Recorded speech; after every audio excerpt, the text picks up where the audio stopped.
DMT World presents The Rambling Rabbit, and I am its host, HappyKB.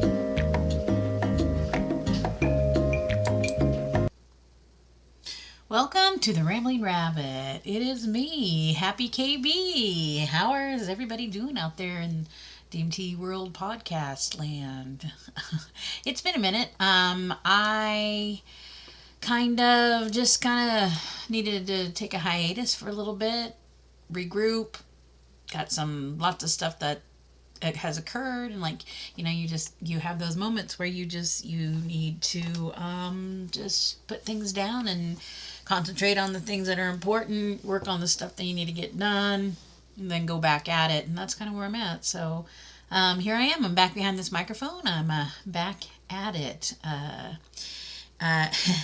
There's been so much that's gone on. I've been sitting here trying to get my wits together and put everything I want to talk about and do together in my brain, and it's not working very well. So this is kind of a fly by the seat of my pants. Not a lot of preparation, just feel like I need to sit down and talk in my microphone. It's super crazy. So I do this thing where I bought a dictaphone, a dictaphone where yes, I have a phone that I could do this on, and I understand this. And I've tried to rationalize this out, why I need to do it this way instead of this handy-dandy computer that we carry around in our pockets and our hands and our purses and our wallet, whatever, and that we're tied to. I find it very hard when I'm feeling inspired or I want to talk. I find it very hard to pull the phone out, set it up, get it to where it's going to do what it should do.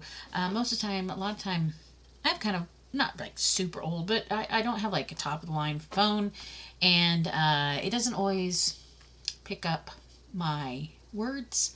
I text a lot when I'm texting people, and that's when I realize the most that one, I speak very quickly. I am a fast talker. I do not enunciate as well as I should, I think, when I'm talking to my phone, which is really interesting because I'm an actress. I act. I perform.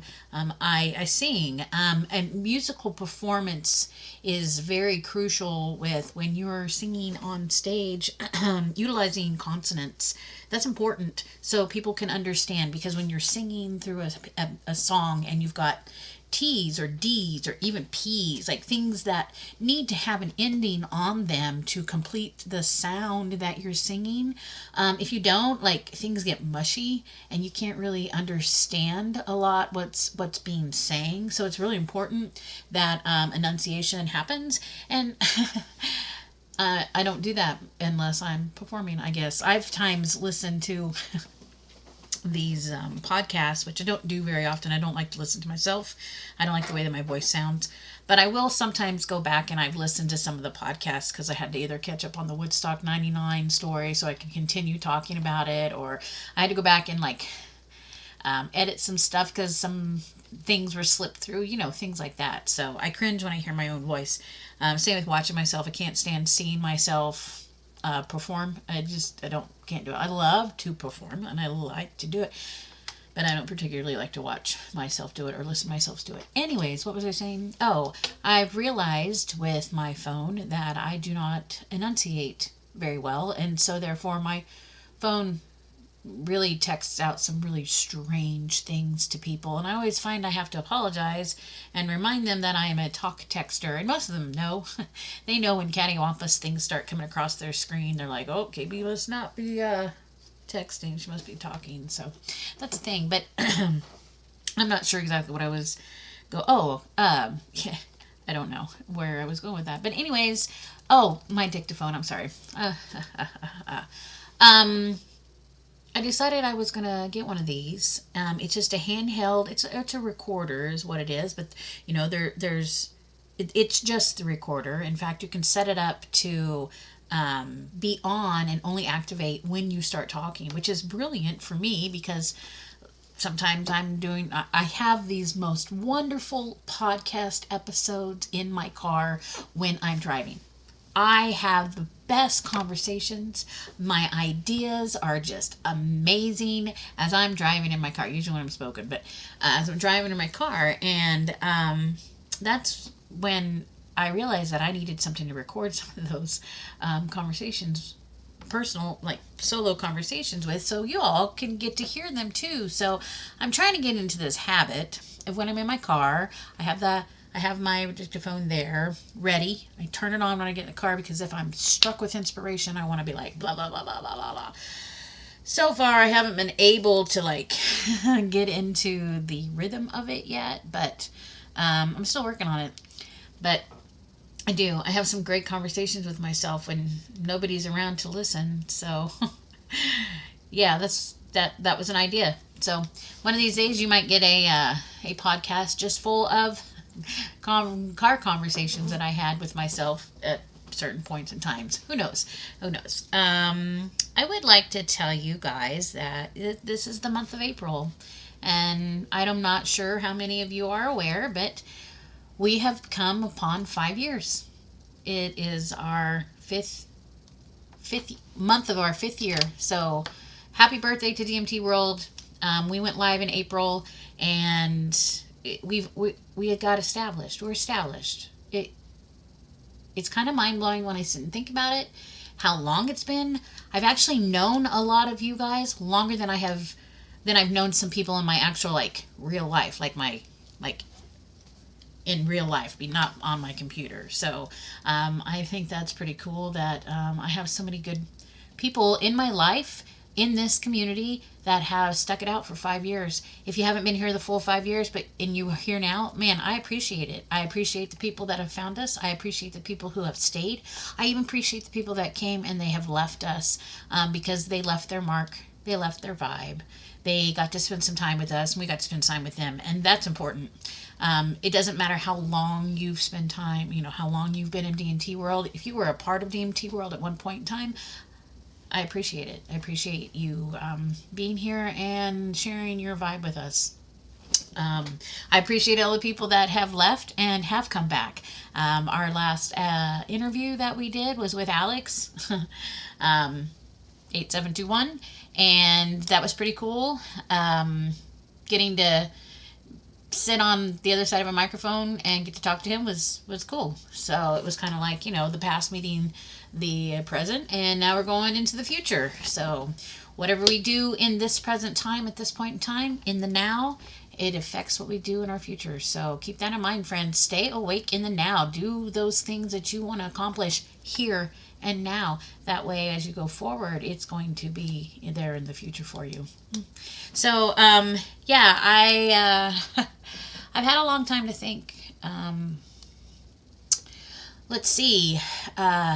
What's been going on? There's a lot been going on. We had a death in our family, which kind of was, takes the breath out of you when you got a family member that passes away. It was my dad's youngest brother, and that was really hard. The Bartletts, we come from a racing family. My granddad raced an old jalopy, the number 98. It was black and gold. It was a jalopy, legitimately a jalopy, and then they cut the top off of it down and they modified it and became a modified sprint car. But we come from a racing family, and so when my dad and his brothers were young, when they all would graduate, their graduation present was to get to go to the Indianapolis 500, and so that was a tradition as us grandkids were growing up. We got the opportunity to go to the Indianapolis 500 as well. So not all of us gravitated to it, but I did because I enjoy going to the races. I especially enjoy the Indianapolis 500. I really enjoyed modified sprint cars. You name it. I like stock. I like it all. I like it's fun. I think it's fun. I like to listen to the cars. I like to watch the race. So I like to race. I've never raced in a race car, but we are a racing family, so I appreciate it. I have a cousin that where she lives, she was actually on a pit crew with a couple different race car groups, so it's in our family and we love it. So one of my cousin's oldest daughter is graduating this year, and which is really cool. And one of the things that he wanted to do, he wanted my uncle wanted to take. In fact, my uncle and his daughter, when my grandparents passed away, we still the jalopy that my granddad and them had it in the garage.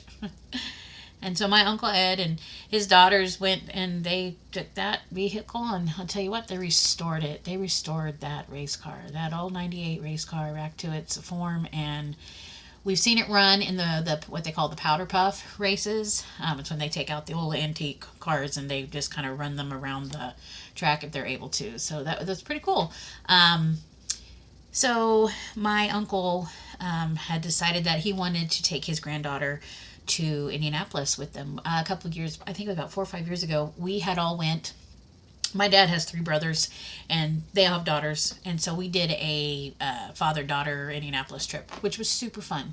And so my Uncle Ed wanted to take his granddaughter, and his daughter was going to go, and then me and my brother and my son and his girlfriend and my dad were all going to go. And it was a very important trip. Very important trip. This is going to be a great trip. So anyways, my uncle came down with leukemia, was diagnosed with leukemia, and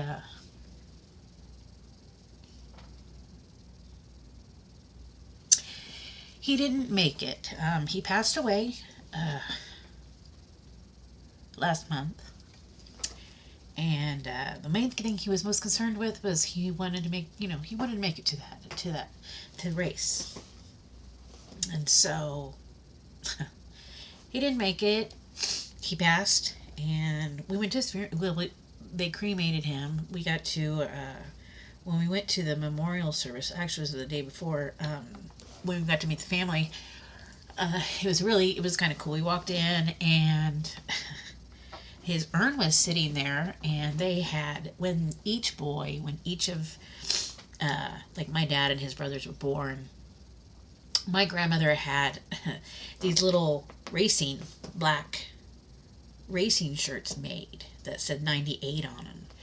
And when my grandparents had passed away, I guess my Uncle Ed and Aunt Shauna had found my Uncle Ed's, and which was super cool. And that's what they put on his urn when we went for visitation, which was really kind of cool. But the girls and his granddaughter we're still going to the Indianapolis 500, and we have decided that we are going to take some of my Uncle Ed with us, and we're going to leave it at the Indianapolis 500. So that's a pretty cool thing. It's pretty hard to when the realization that both of my dad's youngest 2 brothers have passed already, and my dad and his twin are still alive. I mean, it's kind of a thing. So this is going to be a really emotional trip. Sorry, I got a little emotional there, but my family is the most important thing to me, and to share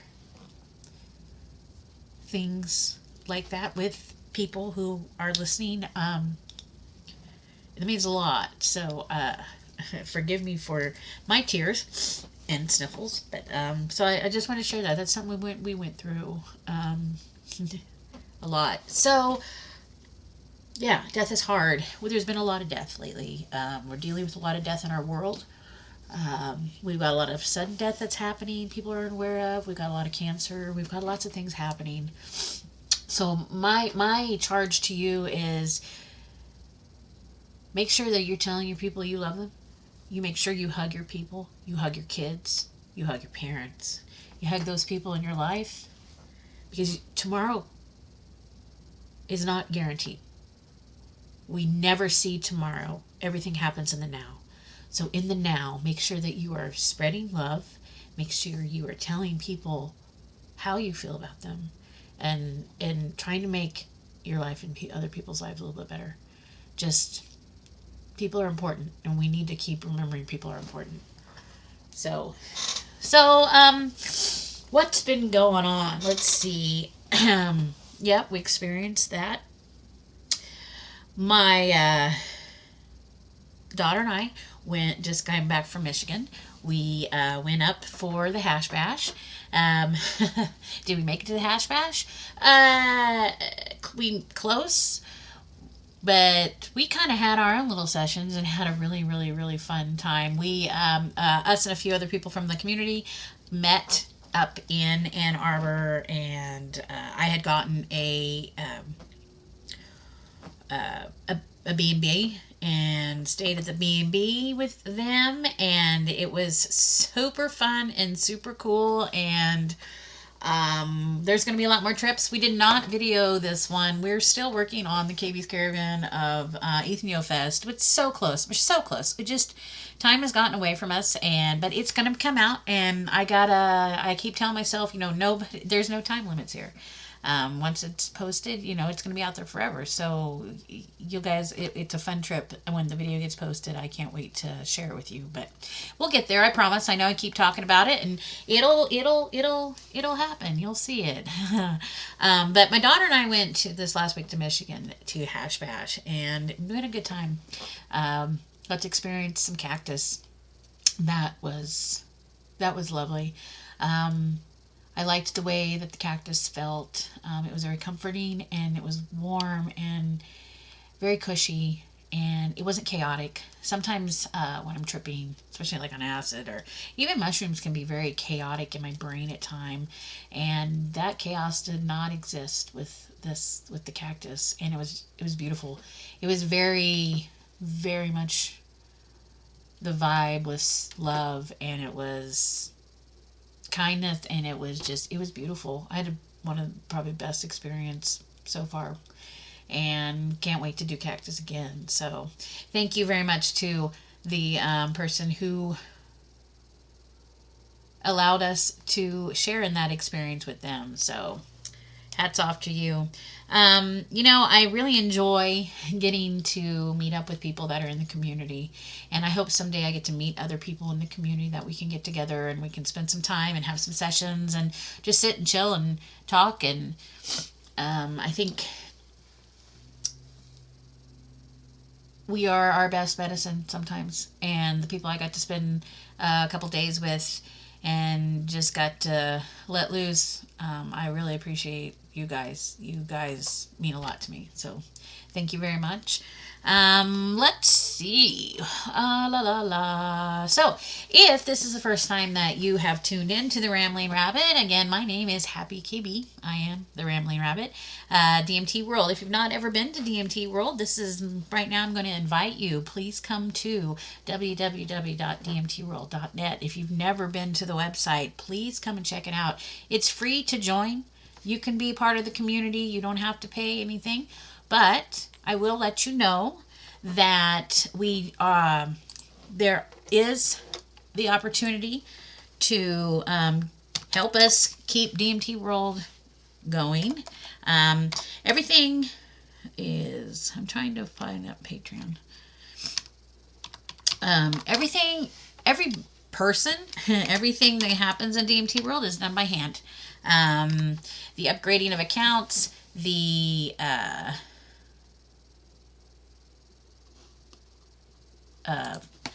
staff does everything by volunteer. I'm trying to do something and talk at the same time, and obviously it doesn't work that well for me. Everybody that's on the staff, they do this for free. They do this because, well, like me, it's a labor of love. They believe in this community. They believe in the importance of this community.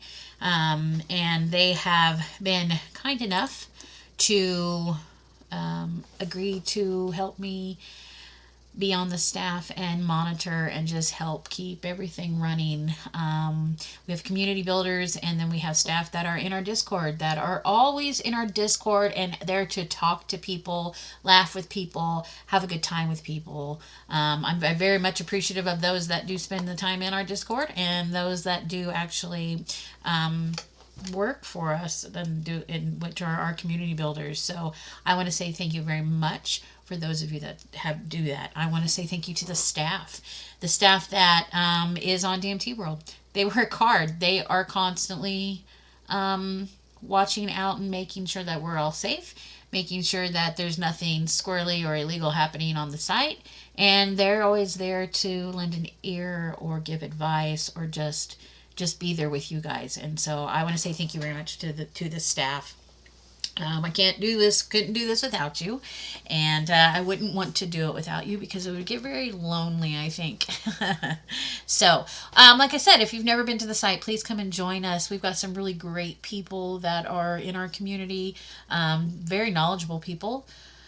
Like to share what they know, like to show off what they're doing, and they have some really good conversations. So we've got some music, we've got art, we've got a marketplace, we've got so many different types of groups, and it's not just DMT, folks. This is the largest community focused on psychedelics. So we talk about everything, and we do welcome anybody that wants to come and join us because we're always looking for new people. We like the others, so come and join us. Now, I was telling you about the people that help us out, the people that run the site, everything that goes on in the site. We do have a Patreon where you can donate. There are two tiers actually that you can do. One tier is a merchant. We do have a marketplace in there, so if you're like, I've got some stuff I want to try to sell, you can donate at $5 a month, and that gives you the ability to sell things out of our market. That's on DMT World. And then there is what is this Psychonaut status, and this is the one that I recommend to everybody because this covers everything. What this Psychonaut status does is for $8 a month, you have access to channels that are in our Discord. In those channels, we do different type of events. We do what we call roundtable talks. We have other events that are coming up that we will be doing in our Discord, so that if you are of Psychonaut status, you will have access to those things. Also, with the Psychonaut status, you have the ability to create groups in the website. You also have the ability to be a merchant as well and sell stuff in the marketplace. And if you do become a Psychonaut donor, we will send you one of our necklaces that are swag. It's some necklaces and some stickers. And then you also will get put into a group for Psychonauts only for giveaways. So, again, this helps keep the lights on. This helps us keep running. This helps us keep updating the site, updating our things that we're doing, and it allows us to do more events and create and just keep DMT World going. So if you are wanting to donate and help us with all that, you can go to patreon.com/DMT World, and that's where the donor area is at. And once you have done your donation and got that going, if you want to send us a message in the Patreon as well, let us know pardon me, that you are a Psychonaut donor, and give us your address and information, and then we can send you some swag so that you can show off our stuff to the world so they can come and find us as well. So that's my spiel on that one. We do have some updates, hopefully, that are coming up in the next couple months. We're always trying to keep things going and trying to keep things on top of stuff. So that's what we're doing here. Like I said, we will have the EthioFest video up. Still have a GoFundMe out there. It's on the site if you're wanting to help me fund my next trip. I'm got a few different ideas. If you have any ideas, I'm always open for people to send me messages and some cool things that I can do for the KB's Caravan. Even if it's just coming and seeing you and visiting you, and we have a meetup and we do it on the KB's Caravan, we can do that too. So I'm open to all kinds of suggestions. Pardon me, I needed some coffee. So, I did mention that we have what are called the Roundtable Talks. It's the first Friday of every month at 8 p.m. Central Standard Time because, well, I live in Kansas. So, it is in the Psychonaut Only Voice channel. So, you must be a Psychonaut donor. But I did let you know that you can go to the Patreon and you can donate, and then that will allow you to take take part in that. We have some really cool conversation. We get about, so far we've had, I think we've had about 15 people in that round table, and we were not able to do this last one because I was out of town, but usually we start with a topic and then we just sit there and we talk about it, and it's not like any of us are like, it's just us in the community and we're talking. So if it's not your thing, you don't have to participate by all means. If you want to participate, we always want to listen. I really like getting people in there that have some knowledge about some stuff or some experience, because there are some other people in there that don't. So, this is how we learn. The last time we talked about harm reduction, and I think that was very viable. We were supposed to talk about addiction. This next one coming up, I'm not sure if that's what the topic will be. It's not the topic of the whole thing. Like, it's just a starting point, and then we just kind of go from there. So even if you don't want to come in and talk, you are more than welcome to join in and listen. Like I said, there's some interesting things and conversations that we have. So I'm also always looking for some people to be on the Rambling Rabbit. If you'd like to be on an episode and would like to sit down and chat with me, we can do that. Just send me a message, get a hold of me. You can find me on Discord under HappyKB, or you can go to DMT World, look for me there, whatever's clever. So I want to sit down. I want to talk to some more people. I think I'm going to reach out and some of our past guests and get with them and see what's been going on in their worlds, because that's always fun. Talk to them and then see some of the other stuff that they've got going. So I don't know if you all know what's coming up. Bicycle Day will be here pretty soon. But today is April 16th. And I'm not real sure how many of you actually know, but on today's date, 81 years ago, Albert Hofmann was the first human to feel the effects of LSD. He ingested an accidental dose of 25 micrograms 3 days before his 250 UD bicycle trip. I'm going to read you the journal entry from that day from his notebook. So, April 16th, 1943. I was forced to stop my work in the laboratory in the middle of the afternoon and to go home, as I was seized by a particular restlessness associated with the sensation of mild dizziness. On arriving home, I lay down and sank into a kind of drunkenness, which was not unpleasant and which was characterized by extreme activity of imagination. As I lay in a dazed condition with my eyes closed, I experienced daylight as a disagreeably bright. There surged upon me an uninterrupted stream of fantastic images of extraordinary plasticity and vividness, and accompanied by an intense kaleidoscope-like play of colors.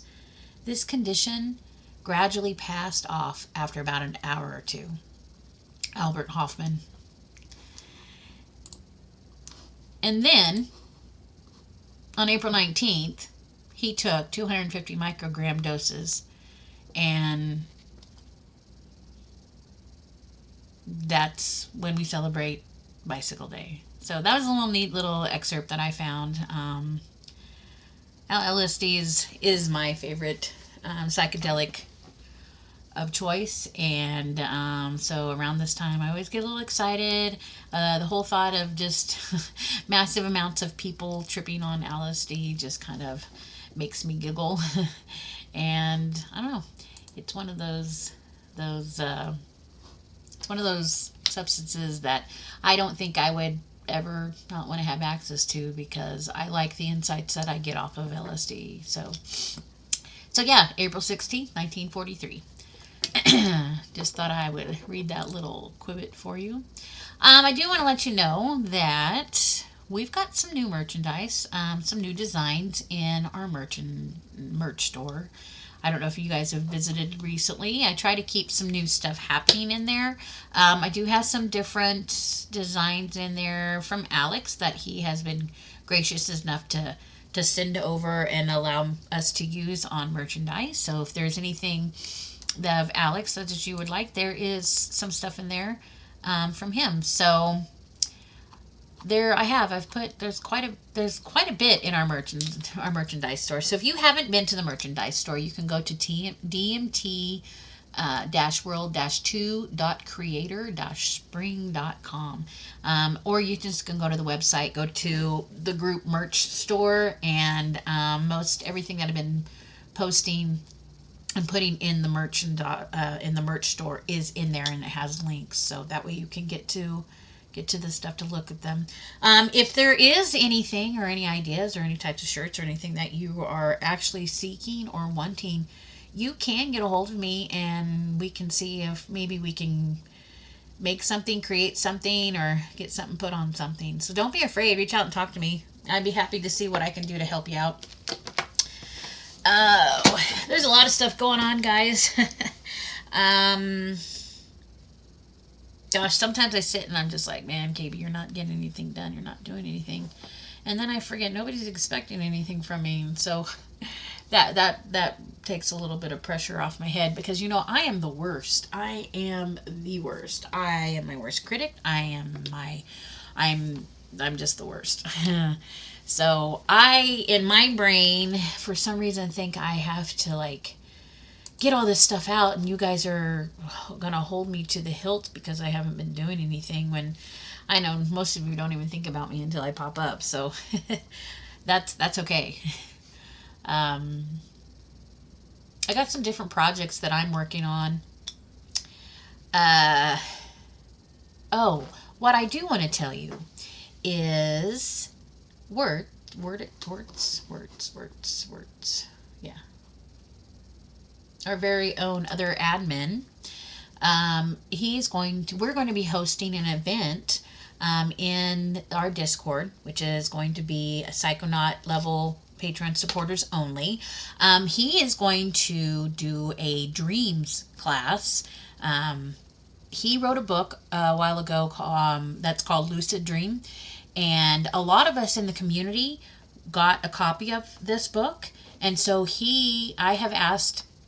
we have decided that he is going to do one of his Lucid Dream class, and it's going to be in the presentation area of DMT World. That will be not this weekend, but next weekend, which is April 27th. It will be at 4 p.m.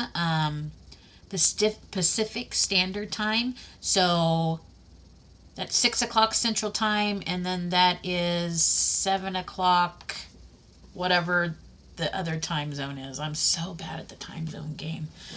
Why can't we all just have one time zone?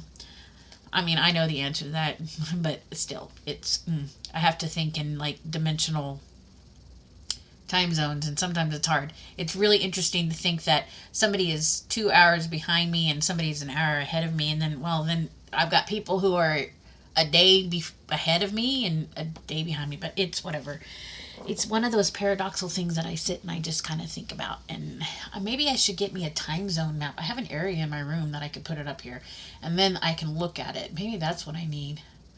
I'm a visual person. I come up with a lot of ideas, but I never follow through with them. I don't know why. Because I'm an idea person, I guess. It doesn't make sense, but it's whatever. Let's see. Told you about the dreams class. I don't know. I was looking at the site the other day, and I was going through the groups, and I'm going to tell you, if any of you guys actually have groups on the website and you don't want to run them anymore, you can either put me on them as the founder and I will maintain them the best that I can, or you can feel free to just deactivate them. You can delete them, and don't feel bad if you delete them. But a lot of them have stuff in there, so I have taken over a lot of them as the founders. That way, if somebody does decide to leave DMT World, it doesn't delete everything that's in the groups. So that's an option, just so you know. I don't know. World's kind of crazy, guys. We got a lot of weird stuff happening in our world. I just hope everybody is staying safe, is being smart, and is looking out for each other. That's the biggest thing. We gotta look out for each other. So, what I'm gonna be doing now, I've decided, is I am going to go into our trip report section, and I am going to each Rambling Rabbit, my solo ones, that I'm going to read trip reports from the DMT World community. I'm not going to say whose name it is, and I'm not even going to put the date. But I probably will put the date, but I'm not going to put the names on it. That way, it's kind of anonymous, but you kind of get an idea of like when they were posted, and I hope everybody enjoys it. Don't crucify me if I can't say some of the names or whatever, if I stumble over my words. I don't normally, I'll be honest, I don't normally read trip reports unless people have asked me to. Trip reports to me are very, very personal. I'm always admire the people that do put their trip reports out here on the site, because I think it's very intimate. But for you to want to share them with the community, I think it's cool. I personally don't read a lot of trip reports because, like I said, it's very personal. And I also, when I am doing more tripping, like heavier tripping, I don't want ideas of what other people have experienced to program into my psyche. Like, I want to keep it as trip free. Now, when I'm like on a hiatus, I will read more trip reports. In fact, I do. That's when the ones that people have asked me to read, that's about the times I will read them. So, but I thought it would be really neat to get to hear some of the trip reports on the site from the beginning up till now. So you never know, you might hear your trip report read on the Rambling Rabbit. The title of this trip report is Ayahuasca with a Electronic Shaman. It was posted March 22nd, 2019. My first ayahuasca experience was maybe just over 10 years ago. I was naive and unsure of myself and had a lot to learn since then. I wrote down the experience in a chapter of an unfinished story that I wrote about that time in my life, which I have only shared with a few poor souls who have taken the time to read it with my almost forceful, "Is it good?" questioning. It tells the story better than I can write it up from memory, so I hope that sharing it will bring a light to others, a little of who I am and what ayahuasca can do for a first-timer. She looked at me with eyes of fire, snakes wrapping into her hair, roots of trees and vines growing to form her lips. I was not much more than a simple fly to her. The vast size of her figure was larger than life. She resided in what seems to be another layer of space and time. I was utterly in awe of the mass of her figure and powerful beauty that encompassed her. I pleaded obsessively for her compassion, which went unnoticed. I opened my eyes. I was back, and all was somehow normal. Do I dare close my eyes again? The fear, the adrenaline was flowing through my veins. I have nothing to lose. I closed my eyes, and as reality broke, I fell into the abyss. Sure. You sure you want to do this? Vine asked me. Yeah, I'm sure, I replied. Vine had been reading about it for so long that it practically had become some kind of a mythical experience, causing him to wonder if the elusive substance even existed. It evaded him in his reading and straddled on the edge of reality and fiction. It was no longer fiction. Tonight was the night. I looked at Vine very seriously and scared. Are you sure you want to do this? Vine asked me. Yeah, I think so. Vine had flown in last night. I didn't want to take it alone, and Vine didn't either, so we had to meet up someplace. We had read every ounce of information we could find on the subject, and taken all the precautions we could. We had been dieting all day to make sure that the MAOI, which was required in our potion, didn't counteract with anything we would eat. If we did by some chance, we were told that it would result in our heart rates to accelerate to the point of death. We were hungry. But also, ready to travel to this new and exciting realm. The goop over the electronic fireplace bubbled like something out of Hansel and Gretel fairy tale. We took turns stirring the mixtures so the heavy sediment wouldn't burn. It had been cooking for a number of hours and was almost ready. We filtered the liquid over and over until it resembled a fine wine. We filled 2 glasses, one filled with the MAOI, yellow with bits of seeds left over from grinding them, and another glass filled with a purple and blood red substance. Both cups were about halfway full, much more than could fit in one swallow, more than enough to get us where we wanted.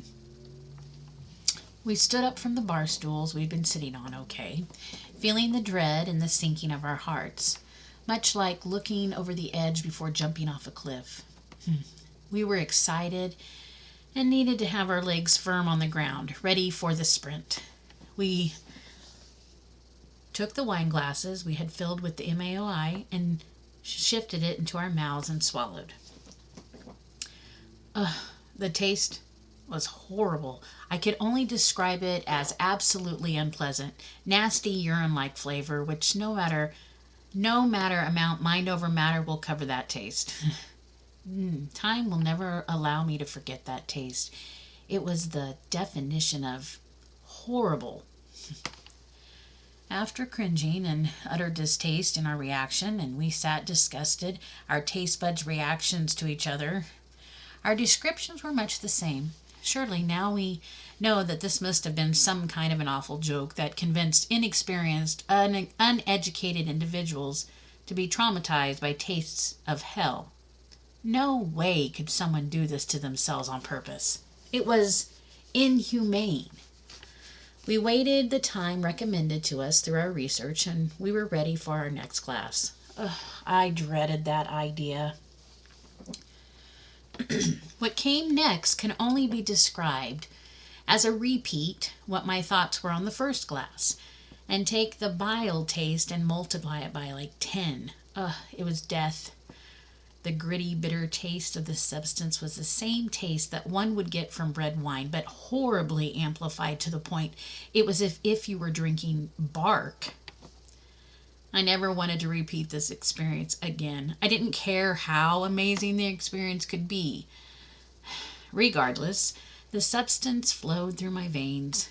Well, it was in me now, headed to my brain, and now was just a matter of time. My stomach hurt, and I was hungry, or maybe just wanted something to clear the horrible taste. Vine and I sat on the ground. Dim light surrounded us. It was night, and we were home alone. I started to get cold, my skin sweaty. I didn't feel well. I was still sick. Since Vine had flown in from his flight, and I had somehow formed a cold in the form of congestion and possible allergic reaction from the summer's growing plants, I could hardly breathe at the point Vine's plane landed in the terminal. "Well, how was your flight?" I asked him, with a cough and a choke. We talked in nervousness about the day's events and how we were both starving, and we had been not eating in fear of the future interactions of the MAOI in our systems, which could lead to a case of serotonin syndrome. We started to drive to my place, and even though we were just a few hours before blast-off, our stomachs pleaded for us to feed them, and we saw the local diner pass by. Me being sick and starving, the tires of the car squelched, and we stopped to order a load of pancakes and omelets. We would fast later. We arrived at my place in the dead of the night. The food didn't help with my sickness at all. I laid down in hopes to reduce the pain in my head. Vine watched a movie as I passed out in exhaustion. I woke up a few hours later to light glaring in my eyes from the window. I felt pretty exhausted, and my cold had gotten worse. What even made matters worse was the fact that we had to fast again for the next 12 hours. "It's cold, man," I said to Vine. "Yeah, it's getting cold. I think I feel something." "Yeah, me too." "Do you feel something?" "Yeah, I'm not sure." We had read about the side effects and the changes in the temperature that occurred when altered states of consciousness occur. I had felt these effects before when I was sick in bed, poisoned from bad food, or the flu. Was this poison, I wondered? Don't think of bad thoughts. I closed my eyes as Vine lay on the ground next to me. I felt sick, starting to get nauseous.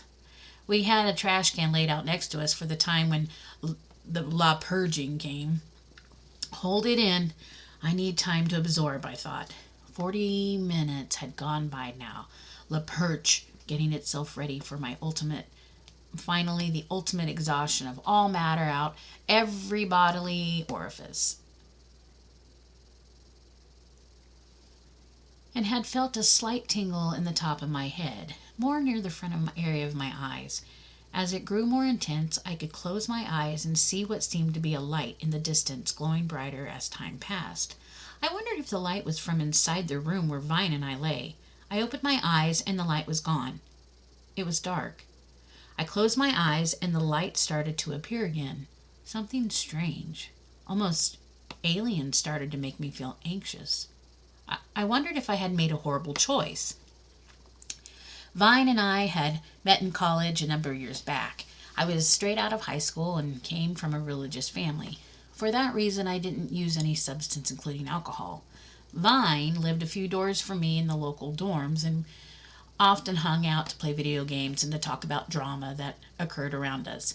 Vine also came from a religious family, and he also didn't use any substances. He had recently become an atheist, so his primary reason for not drinking or smoking was for creative reasons for his music. He wanted it pure. Vine loved his music. Vine loved music. Vine would play his guitar for his fellow residents in the college dorms. His self-composed lyrics were of corruption and the government, his love for change, and his passion towards people. He understood that most of his audience didn't understand what he was trying to communicate, but he didn't care. Vine was always a generally happy person. His long blonde hair splashed his face when he walked. To me, he was old for his age, as though his spirit was matured. I respected Vine, and I listened to him. I would tell him my problems, and he would discuss life and love. Over time, I began to let myself be pulled into the college life. I drank my first gulps of alcohol, even got a minor in possession, which ended up getting my roommate kicked out of the dorms as his father was the chairman for education in the state we lived in. I joined up with the River Crew, which was named because their obviously use of marijuana down by the nearby river that ran through our cities. Life had changed for me, and I was tumbling around in no general direction, desperately trying to find acceptance. I got to get out of there, was my only thought. I wanted to see the world. I had an adventurous heart, and I didn't see my life going anywhere. I was involved with girls and the social drama that college dorm life brings. I just couldn't take it anymore. Vine, why don't you believe in God? I asked. I just don't. I have a lot of reasons. I had it in my head to teach Vine about God. I wanted him to know the truth that I knew as a fact. I was determined. Vine and I walked around the college campus in the middle of the night. I had been troubled by a recent choice to leave school and join the military. I had to get away from things, get some order, travel a little, and prove myself. With my strong religious views, I thought surely this is what God would want me to do. My family didn't see me grow as a person. I had no profession. But you should believe. You just have God in you. I can see it. Vine smiled as he looked at me. Well, thanks, man. You're awesome. Vine didn't judge me for my beliefs that he no longer held, and he could see that I didn't judge him for his. I just didn't understand them. I was sure I understood my own beliefs, and I would often judge those around me, seeing sin or God in them. I would see these things in others, but not myself. My eyes closed again, and as soon as I was transported, as a dream appears when I had extremely tiresome days and fall asleep hard and fast, the substance kicked in hard now. Hypnotic images of faces appeared, and then a shadow, the outline of a man appeared. Brighter than the image of him became, and clearer I could see who he was. He was an old Hispanic, and seemed to be in the late 40s. He spoke in poor English tones. "Mister, I show you those things you asked about," he explained in his Spanish accent. I was told from the numerous book that I had read about on the subject of entheogens that when you go into the realm of the spirit, you bring a question for them, something that they can guide you on. I wasn't sure about the whole spirit idea, but I figured it was worth a try. The last few years of my life had been full of regrets, depression, and hatred that I shared with myself and others. I had a lot to ask the spirit if they exist, and one of those questions was in hopes to find some answer to why I, like many others in our society, treat others so badly. My failures in relationship was a pure example of this. I wanted to know how to change and once again love people and myself. As the man of my dreams dissolved into the past, I had lost sense of reality. A darkness passed and things became clear now in this new world. I flew into the past. Wings spread wide as I landed. As a bird on a fence, I saw a small boy play with toys, and a cooking summer grill stood near him. I recognized this from my past. I saw me as a young boy playing in the backyard, and adults talking around sports over cold beer. I decided to run around near some of the old wood left there from the last winter.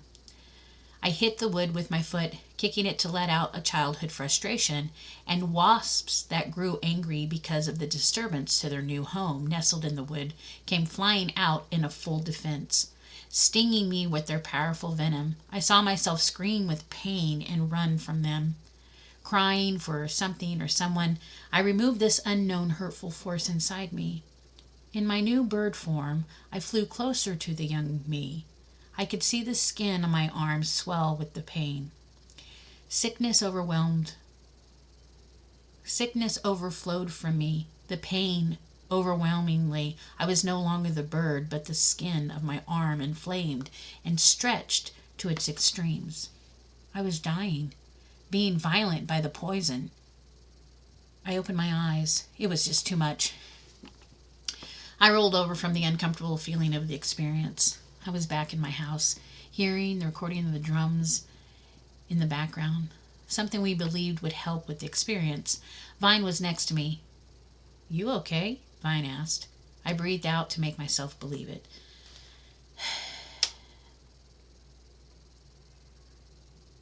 I breathed out a sigh of exhaustion. "I'm okay. Just saw some stuff. I was okay." I repeated myself to make myself believe it. Vine was quiet, and he too knew unconsciously what I meant by seeing some stuff, as I could tell he was having his own experience. I closed my eyes and heard as the drum's beat became longer, distorting into a hum of alternating frequencies. They were no longer drums, but electrical waves, particles of energy produced by the electric device which had birthed them. The experience fully in its peak. I found myself in front of my dad. I was just as naked as a person could be with clothes on. He was screaming at me. "You're stupid. Your fucking mom is a bitch. I'll kill her." I looked at him with my eyes filled with salted seas, tears flowing down my face. "You're not my son. I didn't know what I had done wrong." My lips trembled as my voice was hoarse with pain. What did I do wrong? The words shuddered from my throat. "Get out." I got out of my dad's van, stepped down onto the dirt road, and I traveled to my mother's house. My dad started up the van and drove off. Dust flew off his tires and covered me in the fine layers of stones. I stood there in shock, oblivious of what just took place. A card was in my hand for my birthday, my 16th year of being on this earth. My gift from my father. I hadn't seen my father in years. We hadn't talked much. because more reasons than what happened when I was 16. My father had a lot of issues, and after the constant mood swings and bipolar to the extremes, he hated my mom for leaving him when she divorced him, and hated me because I reminded him of her. I had started joining the military as an excuse to separate ties. He was so bitter after my mother divorced him, and like any good parent, never spoke about the actual reasons or faults that may have led to the separation. He instead focused loneliness and pain into most every conversation we had, directing it all towards me. Stuttering, the thought of it coming to me as a poisonous plant matter continued to flow through my brain. I used to stutter. That's right. Now when I talk to people of higher authority, I no longer stutter, but I lock up, breathe heavy, and have a mild anxiety attack. The constant uneasiness of my dad, his change from pure happiness, loving kindness, to pure hatred, didn't exactly help with my ease of talking to others or the love of others. I didn't trust anyone. I didn't trust myself. I had used to stutter and show my distrust of my weakness. Now I'm left with fear of failure, the fear of becoming who my dad was. Soon, I was falling into the depths of history, farther back this time. I was a child in my mother's womb. It was warm. I felt secure. Nothing was going to hurt me, not my father, not the bees from my vision. I had nothing to worry about. It lasted for what seemed an eternity. I felt like I was on a tender ocean wave, washing backwards and forwards. In the darkness of the womb, a woman showed herself. She, like the man, was Hispanic. She hugged a cauldron that sat between her chubby legs that extended from her overweight body. She looked at me with large eyes and glowing of knowledge. She was dirty from the hard work and the unclean living environment arrangement of being in the wooded hut with a dirt floor. She was poorly lit from the wood hut, and the glow of the light just barely lit up her face. She had a large spoon and a cauldron, and she slowly mixed the liquid inside as it cooked. And she turned the spoon around in the cauldron. My stomach clenched, and I felt sick. Sensing my uneasiness, she turned the spoon in the cauldron even faster. A feeling of losing control came over me. Vibrating, scary, new. I had tried to resist it, but it became stronger. I resisted it more. Sweat poured out of me, and I shook like I was freezing. The turning lady, which I now called her, continued to turn her cauldron, moving the wooden spoon faster and faster now. I shook with torrential force, at which one point I felt as though I had no choice. I either had to give in to the turning lady's will or die. My body forced out all I had in me. The red liquid poured into the trash can. The drum continued to play in the background, the sounds of the tribes from Africa. I grasped the edge of the trash can and put all my body into it, exhausting all I could muster to get this waste out of me. As I did, a sweet taste came out of my mouth. It wasn't the same horrible bark that I had in me all the time. It had transformed. I clenched the trash can again. A face appeared as I hurled the red bits of liquor and we consumed not long ago. A woman. She was beautiful. A sleek, fit face, black leather-like cloak around her neck, and yellow eyes. Her cheekbones were defined and fit. She had pale bluish skin that glistened like jewels. She looked at me for a moment as I explored her realm. I was free-floating like an astronaut breaking away from the Earth's gravity, suddenly feeling weightlessness. As soon as she and her realm appeared, they were again gone. I was back in the wood hut. Years had passed in my mind, and everything was how I had seen it before. However, the turning lady was no longer around. Everything was going to be okay, wasn't it? I thought. The Mexican man now stood before me and turned to look into my eyes. In his Hispanic accent, he told me, "Mister, you okay?" At this point, I knew I was going to be okay. I learned a small piece of why I acted the way I do. I wasn't sure if the man meant that he understands I mean well, or that now I'll be okay to live more complete life. It didn't matter. I was exhausted and ready to have this over with. My cold hadn't subsided and mucus flowed out of me like a river. I could taste the slight aftertaste of the sweet throw up in my lips. I didn't care anymore. I was defeated, broken, and anew. Light shone through the window, bright enough that the plastic blinds that swayed can no longer protect me from the rays. I felt its warmth on my cheek. I didn't die.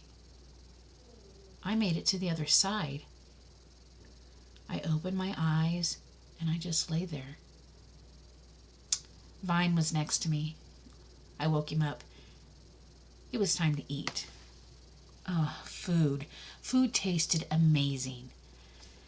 In all the actuality, everything was amazing.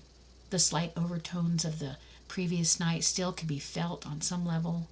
The glistening of the sidewalk with the tiny stones that reflect the light every which way created in my mind's eye what seemed to be the stars of the universe. The dinner surrounded by concrete, where we had eaten breakfast, not but 24 hours before, had been transformed into a 5-star restaurant. Vine and I discussed our experience and what we had taken from it.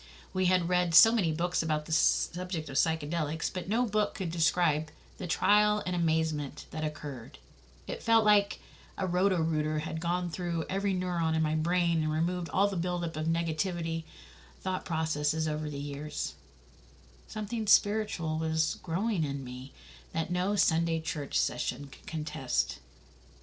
I wasn't sure what it was, but it was both terrifying and exciting.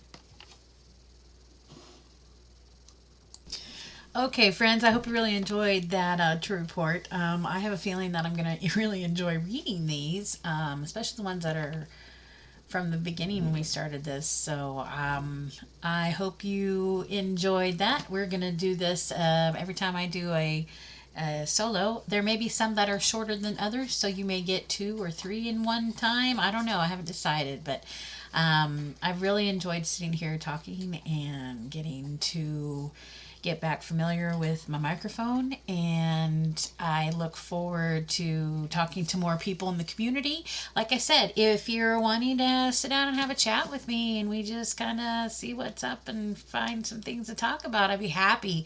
I would be so happy to get you on the podcast. Just get a hold of me. You can either find me on Discord under HappyKB. You can go to dmtworld.net and you can find me there under HappyKB. You can email me if you want to email me at kb@dmtworld.net. That gets to me. Let me know what you're doing. I'm still doing a sticker campaign. If you wanted some stickers, let me know. I'll send a few out as long as you put them up somewhere in the places that you live or you reside at and send me a picture back. I will be happy to send you out some stickers. So with that being said, I hope you enjoyed this episode as much as I did. All right, friends. Keep ascending.